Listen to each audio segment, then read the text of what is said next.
everybody, it's Renee at Sullivan Farm, and I am outside today on our little lake. Kind of see the fall colors in the background across the way, and I'm on here for two reasons. I have a video to do for my fiber collaboration that I did with Sullivan Family Homestead. I need to get that out in the mail. It was supposed to have gone out back in September, and our life here has been a bit crazy. Some of you may or may not know we took on foster children unexpectedly back in May, and so this summer has been pretty crazy for us, and I have not done as many videos or rabbit stuff or anything other than the kids right now. So things are kind of smoothing out with that, and they're going to be with us for a little bit longer here. And so I wanted to hop on and let you know that's why the videos aren't happening like I'd hoped they would. We still have the rabbits. I am still doing the rabbit thing, just not as much. I'm trying to balance everything and figure that out. I am still hoping to keep the rabbits, and my goal right now is to get a colony set up, which would make things much easier for me right now.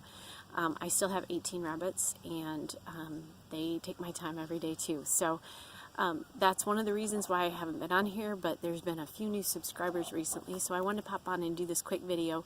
And I also wanted to do the fiber collaboration video for Dana over at Sullivan Family Homesteads.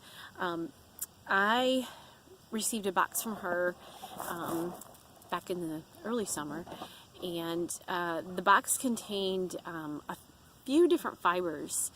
There were 5 different fibers, and I had only really used a couple of those, and so I struggled mightily with this project. The fiber did not turn out as well as I hoped it would, and the reason for that is I don't think I had the right tools. I needed to have some fiber combs, which I don't have right now. I only have a carder, and that made the processing of this fiber very difficult. So I am not extremely pleased with what turned out from my spinning, but just kind of a, it makes us strive to do better. I think I have been a spinner, a hand spinner, drop spindle and a wheel for 14 years now, and this project really challenged me, and so that's sometimes a good thing. It kind of humbles us, and there's always more to learn, I think, with any craft that you do or have. And so the different fibers I was sent was Dorset, BFL, Targhee, Merino, and Mohair. Now the Merino, obviously, that's one of the ones that is a pretty basic fiber. I have used Mohair in the past, and we raised alpacas and Pygora goats at one time, so Mohair and Pygora is really quite close. So I was used to those, but the Targhee, the BFL, and the Dorset I had never had before. I've never used it, I've never dyed it, and so that was a challenge for me. And so I have a couple different types of spinning that I did, and when I got the colors all dyed, I was a little bit nervous too, because I thought, how are those colors going to come together? And if you look back on my Instagram, you'll see a picture of the fibers dyed, and I wasn't quite sure how it was going to turn out, but actually I'm coming to terms with the color. I actually kind of like it. So the first couple skeins I got were these. Now when you look real close, I'm not happy with the texture of the yarn. Again, there's a lot of lumps and bumps and pills that I didn't want in this fiber, and that was from the processing. And so I learned a valuable lesson, I think, with that. So, but the colors ended up turning out kind of what I wanted. So, and Dana had sent a couple of additives too, so those are kind of streaked throughout all of these skeins. She had sent some silk and different things, and so those are mixed in. So these are just a 2-ply yarn that I did, and I dyed them with the ideas. I've had beautiful sunsets in Michigan this year. I don't know why, but the sunset pictures that I've I have in a folder, and they're just gorgeous. And so some of these colors are actually what we're seeing out at night and the sunsets.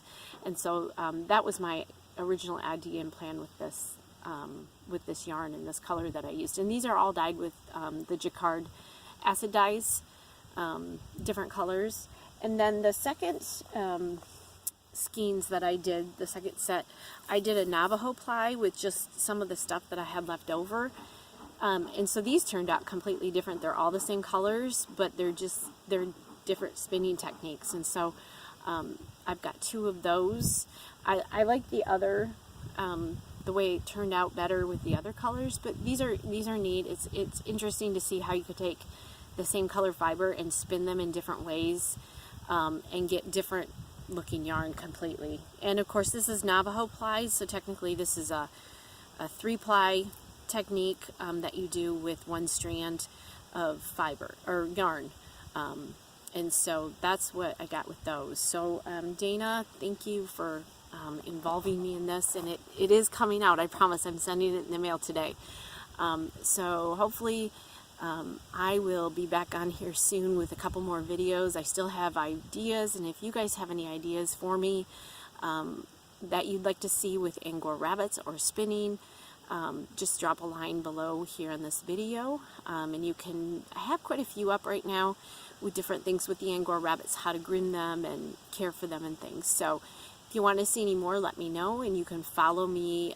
at Tailspin Farm on Facebook, Instagram, and Twitter, and obviously here on the YouTube channel. So have a beautiful day, everyone. It's Friday and it's the weekend. So and here's a little view across the lake.